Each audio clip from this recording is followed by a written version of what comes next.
Well, thank you for coming on the Red Carpet Round Table, Miss Jordan. Thank you so much for having me. I'm You're very, happy you're very to. welcome. Let's talk about what got you started in the entertainment industry. Sure. Well, I've been entertaining since I was very young. I started dancing at the age of 3 and had a career as a professional dancer and choreographer. And dancing turned into dance, and I did that, with Hmm. many different dance companies. And dance turned into dance on film. And it was kind of a natural progression when I worked with an artist in New York City named Bill Hayward, who was a portrait photographer. And then he shot a lot of celebrities, and we started doing a lot of experimental film and dance on film. And that led into film on film and acting. And so I have been enjoying being an artist my entire life, I'm happy to say. Yeah. Wow. And what's the struggle have you noticed being in the entertainment industry? What isn't the struggle? Let's start with what's not the struggle, because when you choose to be an entertainer, it's funny. I was watching a comedian make a joke about this, and I can't recall who it was, but they were saying like, "Oh, you're going to be an accountant, or is there any pay in that?" And so you're constantly questioned.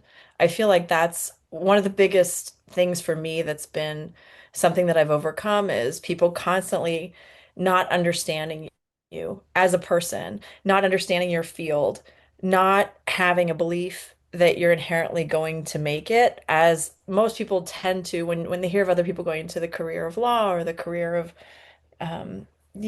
teaching or anything else. It's assumed that you'll succeed. But in the entertainment industry, it's assumed that you'll fail. So in a way, there's a little bit of a relief because you learn very early to dig in, find your own strength, be who you are, no matter what. But it is a constant, it's a constant thing. Yeah. Yeah, because I think a lot of people don't realize the struggle in the entertainment industry, like auditions and how many no's you get till you get a yes, or I think that's the struggle that everybody uh, uh, doesn't realize when they want to get into the entertainment industry. I was trying to find the right wording, but for you, what helped you, um, you know, get used to the no's until you got a yes? Absolutely. You automatically have the no, right? In anything that you do. The no is there, the no is easy. And so you have to fight for the yes. And so for me, it's like, as long as I show up and I'm doing my best work, whether that's an audition or a reading or whatever it is, I'm doing it for me. I've had to shift the perspective of like, are you going to like me? Are you going to approve of me? Because we all judge each other. We all have our opinions. We create them in the spot. But the reality is, if I'm showing up and I'm getting bigger than the job, I'm getting bigger by having a purpose or a meaning to what I'm doing. Meaning, if my purpose is pursuing an art that I know is wildly unattainable, because as an artist, you always want to get better. You always want to get better. So if that's Hmm. the pursuit versus people liking me or actually necessarily booking the job, then I feel like I show up as my best work because it's me with me in the room. And there's also a way in which that can take some of the pressure off because I'm not trying to fit myself into your box. I don't worry about your box. I worry about am I doing the best that I can for the role, for the character, for this part? And if I achieve that, but I don't get the job because of somebody's grandson needs a Hmm. put in money, or I mean, there's so many things that can come up, or somebody's taller. Once I remember I auditioned for a dance part in New York City. It's where there were hundreds and hundreds of women, and it came down to two of us. And the director called me and said, "She's 2 inches taller. It's better for the role, but you're incredible, and I just thought you should know." And that really stuck with me because it's like sometimes it comes down to that, really. And so if we have no control over that, what can I control? I can control my performance and my art and what I invest and give in each thing that I tackle. Yeah. Right. And that's a good lesson that you just talked about because a lot of young actors and actresses, especially kids, teenagers, and young adults, don't realize what it's like being in the entertainment industry. They think it's like they're gonna get a big role just like that. Snap a finger, but they're not.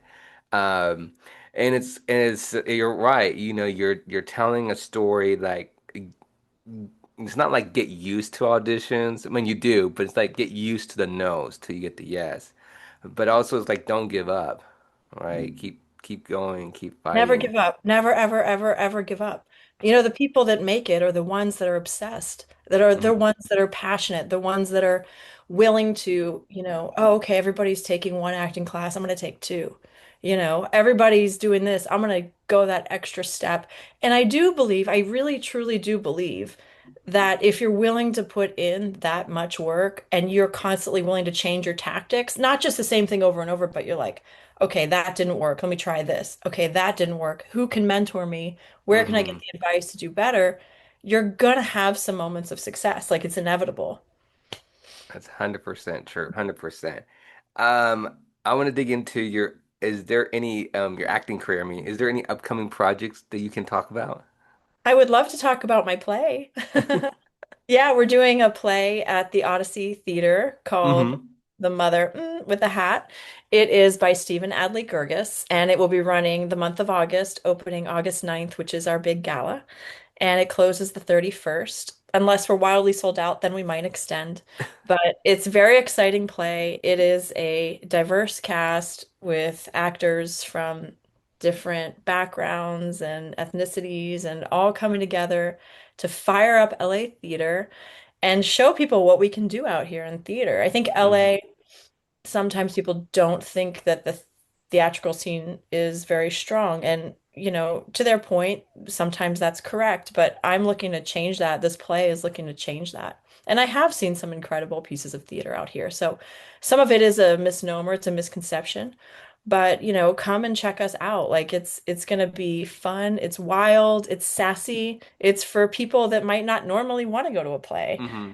It's these characters who are all deeply flawed, but they're all wanting love, but they're all human. And I feel like we can each relate to that to a degree. As much as we try to be better and go forward, we have these things in our lives that tie us back, that mess us up, these pitfalls. And that's what I love about the characters in this play, is that they all have that. And yet they all want to be better. They're all striving for more. They're all trying to get love, you know.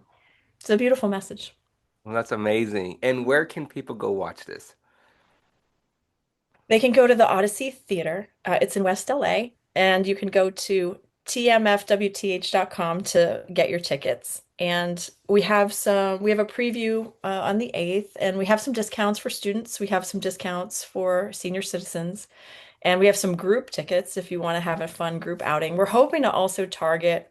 We love that the LA theatrical community will come out. We hope and we know, and they will come out. But we're also looking for people that might not necessarily go to a play, but they would go to a Dodgers game. Hmm. You know, come and see this. There might be something for you. It's not such a high art to where you're not going to be able to understand it or relate or Hmm. connect. It's edgy, it's street, it's interesting. Yeah. Oh, okay. Wow. Definitely the audience and everybody needs to go see it. I'm Thank so you. happy. I want to dig into a follow-up question about theater acting because I know theater acting is fun, but also I guess challenging because when you're an actor or an actress, when you make a mistake on stage in front of the audience, right? The play continues, right? The play continues. And I know a lot of actors, they're like, I can never do theater because you make a mistake, you continue. But if you do on TV, you're like, cut, okay, action. So what is there any funny stories that you have witnessed or you have experienced on theater that that you can tell us that Yeah, happened? absolutely. I mean, I think to their point, that is the case, but that's also what makes theater alive. There's this element when you're in front of an audience that is this unknown thing where something's going to be different. You just don't know what it is. And so the other night I was watching a friend perform, and there was just this bottle that somebody accidentally knocked over, and it rolled and it didn't break. And you could tell, I knew that that was not supposed to happen. So she got up, she grabbed it, and she put it down. But what was interesting in that moment, the piece became really alive. There was something happening there that none of them knew how to react. None of them were expecting it. And it threw this other energy into the mix that I found to be very exciting. We were rehearsing this play on a stage, and we had we have a vase of flowers. There's a moment where my Hmm. partner, Lodrip G. Collins, hands me this bouquet of flowers, and I'm supposed to put it in the vase. And we hadn't rehearsed with this particular bouquet, which was bigger than the one that we were practicing with. Hence, always rehearse with your exact props. Then this won't happen to you. And so I put it in, and there's no water in the vase, and it just fell and it shattered the glass jar. And we were luckily in a rehearsal, right? We had to stop the scene because it was just too, I was, as the character, trying to find a solution. Okay, I'm going to try to clean this up. But the facts were I was barefoot. It was untenable. So the good thing from that was, we were able to stop because it was just a rehearsal. We're getting a plastic vase for anybody who comes see the show. Look for that moment because you'll remember this story. We're going to have water in it. And so, but it does, I love it. And I've been on stage so much and I've had this happen to me so much through the years as being a dancer and an actress that like I look forward to it because I think audiences also enjoy humanity. They enjoy seeing things happen a little differently and they're very understanding. And if you just know that the audience is with you and they're supporting you and you look for a solution as the character, it's going to be all right. Yeah. Right. You're right. I mean, the theater acting, a lot of actors, like I said again, they don't like it. I do understand. Not all actors, some actors and actors, they don't like it because, like you said, you make a mistake, you got to continue. But also, it's a good way to practice for beginners, I I believe. agree. I Yes, believe, because it's a good way to like have fun, but if you forget your lines, you're still continuing. And I think personally, that's a good way to practice for beginners because it's challenging. They do in front of the audience, and I agree with you. Yeah, I think it's just me personally. I don't think you need acting class because I mean, you could just do theater. You could do, there's ways to be on set. On the way to get involved. Um, I'm not like dissing no acting classes. I just me personally, I think if you need it, you need it. If you don't, you don't need it. It's not required because you look at all the big actors out there who never went to school for acting, and sure. it's passion, but also this shows passion. You go for it. Don't give up. I mean, if you work hard. Yeah, I think, I kind of my point of view is slightly different on classes. I do think it's important to study your craft and to think Hmm. of it as a craft. And what a class does is give you the opportunity to do that with with a group of people. Acting is weird because it's not something that you can just play the violin. You need others to bounce off of. But if you're not doing that, but you're doing a ton of student films or you're doing plays, you're getting that exposure and that experience. And There, so that yes. can happen, because a lot of the community, it's also like what I like about either path you choose, if you choose to do like the student films or which I've always studied. And I've always studied because it's given me a community. And from that community, you can book work, you can have network, you can, meet people. So you and I might have different points of view, but I think that there are many roads to Rome. And I think Hmm. you can get there any number of ways if you have the Right. drive and if you have the discipline to practice the art of acting. Hmm. And I Yeah, totally agree with you. There's both ways, and I think I don't want to say, well, I think is a good way to start is get on YouTube, make your friends make videos on Instagram, YouTube, social media, and put it out there. That's a good way to practice among yourself as friends to say, okay, this you memorize this line, you memorize this line. Okay, you're gonna act like you're gonna walk through the door. Okay, you walk through the door. You're in the kitchen. Let's do all that. That's a good way to practice as well, and so to work on your craft as well. absolutely. But that's doing it. That's doing it. That's as That's long as you're doing it. 100%. And I Yeah, think everybody who wants to get into acting should do it. It's not, I think, should do it. That's a good way to practice because if you can't go to acting school and you can't afford it, which I totally sure. understand, I Sure. believe that is a good way to do it. 100% with friends. Well, Just yeah, what's so great now is that, just with we all have these devices and you can make your own, you can do your own stuff. So for sure. But the important part is however you practice the craft, that you practice it, that you really, hmm it's free to buy some, even you can find plays or scripts online. It's free to get your friends on a Zoom and read with each other. Like I agree, you don't need to spend thousands and thousands of dollars, but as long as you're practicing the craft. That's the Yeah. only way you get better. It's like Michael Jordan wasn't the greatest, Right. You it was because practice. he was on the court. He was on there, shooting, shooting, shooting all day, right? It's not how many shots Yes. you win, it's how many shots you miss. Yeah. What's your ad advice or not advice, your opinion about audition? Because I know auditions over Zoom and in person. Do you like it in person or you like it over Zoom? It's a tricky question because the moment that I decide that I like it one way or another, I'm limiting myself. So I love being in a room with real human beings. I mean, I do. That also takes time. You have to drive, you have to park. And so there's something also nice about being on Zoom. I think that both have advantages and disadvantages. One of the advantages of being in the room is that they can give you an adjustment on the spot. You can take it, do it, and show them. Because really, directors want to see that you can change, that you're not so glued in on your ways, that you can do the Mm-hmm. same line. Mm-hmm. You can do the same line. Or you can do the same line. It's the same, with different intention and different action verbs behind it. That's harder to get the adjustment on Zoom because they might not even watch your whole tape. So you kind of have to do for yourself, learn how to direct yourself so that you can give your best read. So in a way, it allows you to present a more finished package. But however, if your finished package isn't in the direction that they're seeking, so I don't take an opinion on this is better, this is worse. I think they both have advantages and they both have huge disadvantages. Okay. And I am trying to embrace whatever the current medium is because, Mm-hmm. wishing it were different doesn't help. Right. And no, the reason I asked you because a lot of young actors absolutely love Zoom. I said Yeah, that with explanation, you know, sure. and I totally understand that because, if you live in, for example, in San Francisco and they're like, well, can you come to LA for audition? And they're like, well, I have to drive from San Francisco to LA. And I totally understand, or fly, right? Or if you're going from Texas to Los Angeles or New York or anywhere in the United States.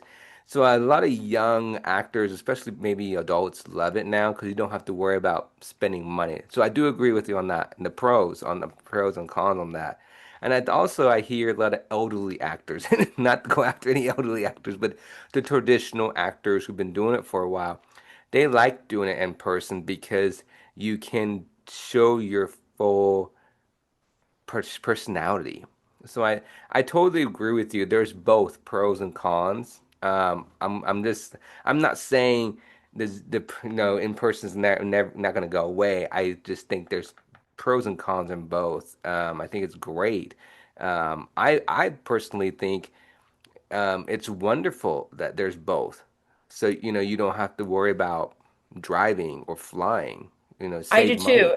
I do too. And so the upside is also the downside at the same time because if you're able to now audition from San Francisco, then this person from Atlanta is also able to audition and this person from New York. So the hmm pool becomes much bigger and the Right. competition becomes much more fierce. So hence the need to be top of your game in the first, 5 to 7 seconds. You've got to like capture, you've got to find a hmm way to get people interested in what you're doing, or else they turn it off. Right. They just don't have time to watch the whole tape for Right. everybody. They know right 100%. away. Yeah. Because I know I don't quote me, but I believe I had an actor told me, I think it was a he or she, don't remember, sorry. Sorry if you're watching or listening. Um, that they done audition on Zoom and they got a couple of roles like they were telling me that they still miss the personality going in person. Sure. But also they also said they loved it because it's like they lived so far away and and it's like well, I'm getting in the car and drive all the way there. And I think it's good. Also, I want to say real quick about Zoom is like if you, especially if you live in LA, and you have audition, you have five audition, for example. You're driving from one place, this place, B, C, D, F, you know, for audition in LA, and one of those time you're gonna be in rush hour. I've been in rush hour in LA, and it's like Yeah. you're stuck in rush hour. And I mean, and it's like that I understand because a lot of actors are like panicking. Oh no, I'm going for audition. I'm stuck in traffic. Oh no, what I do? So I think a lot of actors like it in person. They're like, okay, I've done my two in person. Now I can go home and do on Zoom because I know I'm not going to make it at this time. So I totally understand. There's pros and cons on both. So. Yeah, it'll be interesting to see how all that evolves and what's next, because there'll be other forms in the future that we haven't even thought I of know yet. it kind of interesting. I try not to think about it, but now my next one for you is advice or what is the best advice you ever heard or received from? Sorry, my brain froze there. What's the best advice you ever heard or received from? About being an artist, being an actress. Yes, ma'am. Yeah. Let me think about that for a second. The best advice, work your ass off.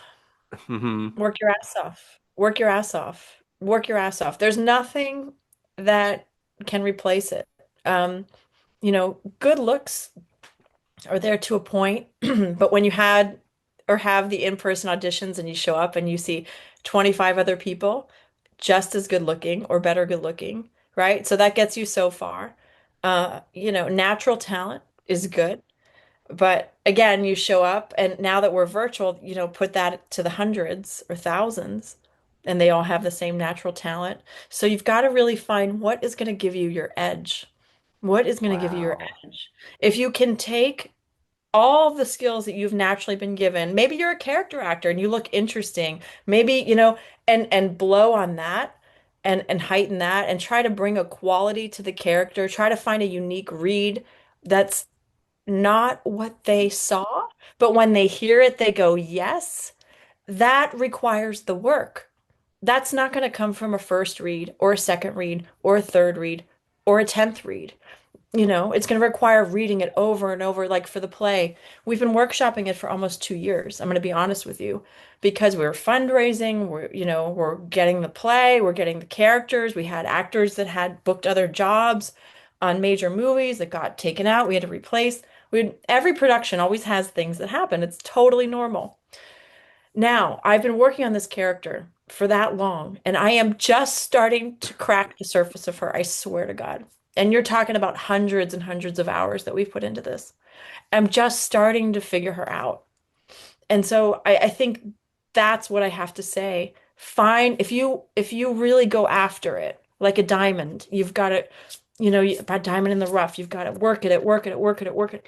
And that's why it shines so bright at the end of the day. Wow. Yeah. What you said is powerful right there. Really is. Work hard, Mhm. work hard. And being in this entertainment industry, from A list to B list, welcoming actors, people who are experienced, anybody in this entertainment industry, you're right. It's tough. It is tough and it's challenging. But right there, you just said it. Work hard, and don't give up. I think that's not. I think it's 100%. You have all these actors who are consistent doing what they're doing.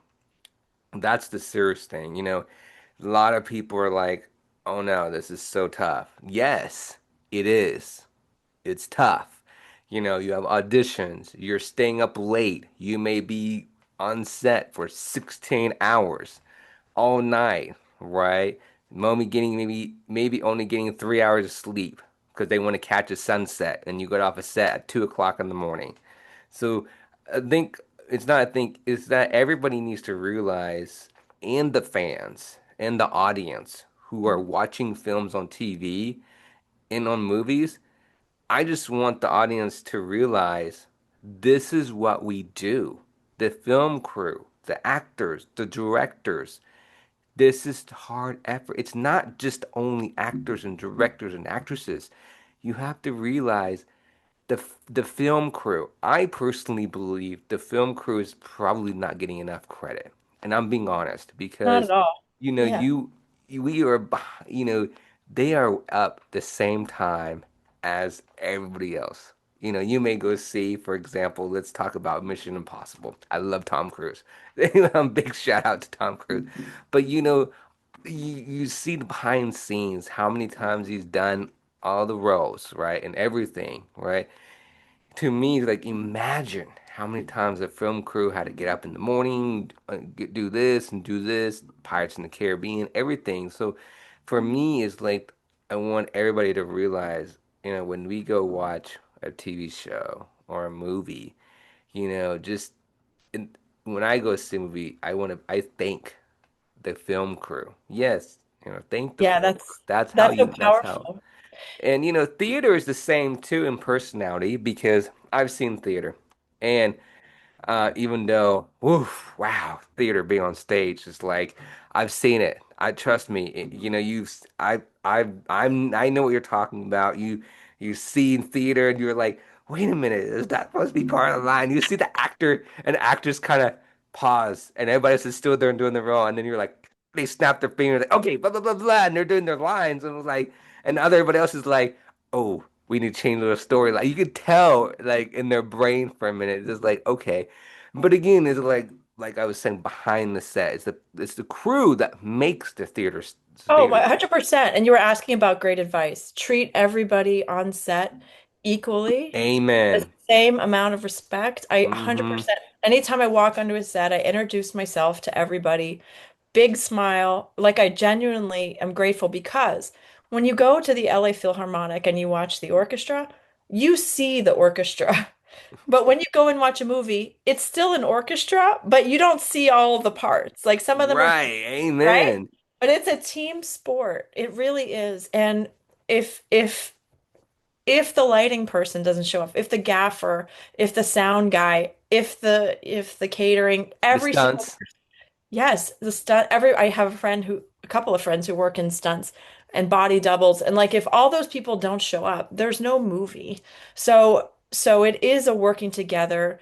I believe in wildly getting rid of hierarchies like that because I don't think I understand why they exist, right? You have people's names and images, and those are what's drawing in the fan base, and so they get paid more. And I understand that from a business standpoint.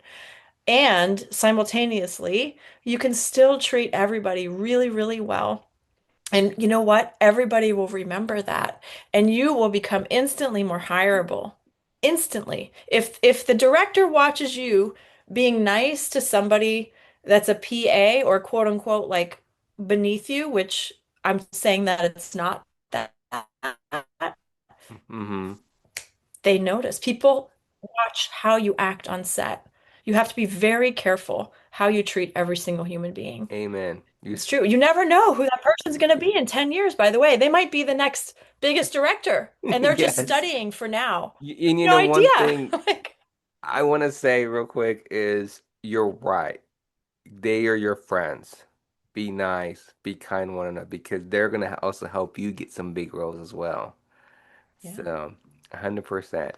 I want to ask you, what's your why? Why are you doing this? okay. I love telling stories. And my biggest why is that I want to connect. I want humanity to connect with each other through storytelling. So I am an artist, but I'm also an activist. And one of my biggest, on every project that I've worked on, I've always looked to see how I'm the same as other people. That's my come from. We're all human beings. And so if there's a way to tell a story that's going to allow people to connect with somebody that they might have judged or they might have I want to be a part of that, and I want to also allow people to feel their feelings. I want to be a catalyst for people to feel, for people to experience life so that they can enjoy themselves more. They might watch a piece of theater It's very interesting. Or movies or theater, it's the same. You might watch a film, you watch a piece of theater, and I'm still thinking about this relationship of in this play that I saw on Friday. I'm still thinking about the couple. I'm still thinking about it. It got into me in a way. I'm thinking about I'm married, I'm thinking about marriage. I'm thinking about long-term relationships. In the end of this production, the couple split up. And I'm thinking about it. It affected me. It's impacted me.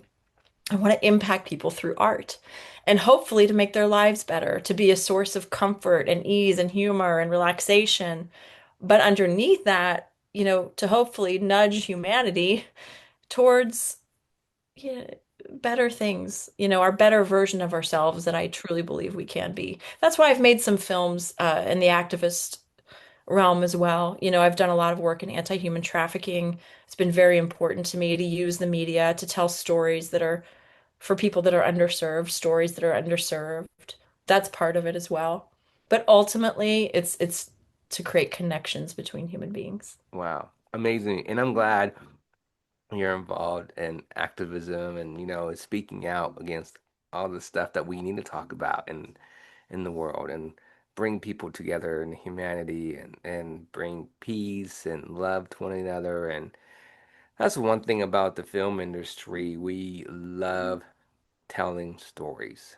We're telling other people's stories. That's the one thing I love. It's watch a true story movie, true story TV show, and it's emotional, sometimes it's not, but we that's what we love doing. That's what we have, it's a have to, it's a must to tell people's stories because they thank you in the future. They Yeah, thank and you. it's tribal. If you look back and you figure out who are human beings, what did we used to do? Well, we've always been telling stories. We've Mm-hmm. always been doing it. It's been, sit around the campfire. Well, now that's become the home television, and so it's going to be interesting to see how that continues to evolve. But I Right. believe as long as there are human beings, we're going to be telling stories Mm-hmm. for sure. 100%. Yes, Yeah. for sure. Um, Oh what no. do you do for fun when you're not doing acting or none of this stuff? What do you do for fun? Okay, I do a lot of things for fun. I love simple things like taking a walk. I'm grateful to live near the beach, so I walk. I love walking. I like to travel. It's a big passion and hobby of mine is traveling, seeing new places. I really love learning about new cultures, seeing new places, meeting new people. And then also, additionally, I go and see art. I go and support other artists. I go to people's previews. I go to their plays. I go to their dance shows. I show up and I participate. Amazing. Yeah, in LA, in that vibrant community, because Mm-hmm. there's so much here, really. Amazing. I totally agree with you. My last two questions for you. If you could be, what's your favorite genre? And then if you could be on set with any actor or actress, who would it be and why? Okay, my favorite genre is changing. Okay. It's been drama. It's been drama, but I've just been going towards comedy. I'm going towards Okay, okay. comedy. I'm Comedy. going in that direction. I love it. Okay. It's so fun. I did stand up for the first time a couple months ago. I'm not saying it was great, but I did it. It was fun. It was so I'm going towards comedy, but I'm a dramatic artist. You know, Okay. Okay. to be on set with any single artist, George Clooney for sure. George Clooney. Somehow I kind of figured you might be saying that. George, come on. Let's work together. I don't know. I think he's such a pro. He's such a Okay. pro. He's been in this for so long. He has the way that he carries himself on stage and off, I find very admirable. Yes, he's I'm in love with amazing. his wife. I think she's incredible, so like Hmm. yes, him for sure. And if it's okay, follow up George Clooney. Okay, what is? I know this sounds weird. What is your dream role? Would it be fact action? Would it be comedy? Would it be what would it be if you were had the opportunity to be on set with George Clooney? Oh my God, if I could, I would probably want to do something dramatic with him. Definitely. I would love to play a woman who is lived through extraordinary circumstances. Okay. a really strong person that has had to survive um, crazy challenges. And I would love to tell that kind of story because I love seeing people overcome. And I believe in freedom. Like I really believe that I want to be free and I want everybody around me to be free. So if I could tell a Amen. story about somebody getting free, even of their circumstances, with George Clooney, like sign me up. Let's go. I totally agree with you. Amen. I love George Clooney. Wow, Yeah, thank you. Well, yeah, thank you for following me on Instagram. absolutely. My pleasure. And then where can people find you, by the way? Yeah, they can find me at the Jordan Marinov on Instagram. I've been really, like you said, I've been really working on beefing up my content, working on that. It's a whole project, it's a whole skill, it's a whole job, but it's really worth it. It's really fun. Yeah. Hmm. So find me there. I would love to connect. I'd love to see you after the play and, talk to you and hear what did you think? Did we do our job? Did you feel something? I'd love to hear from you about Well, that. everyone needs to check out your play and Yeah. support you, Miss Jordan. And Thank thank you again for coming on. And I look forward to speaking with you again soon. Me too. Have a great day. We'll definitely stay in touch. I'll talk to you soon. Talk to you soon. All right. Bye-bye.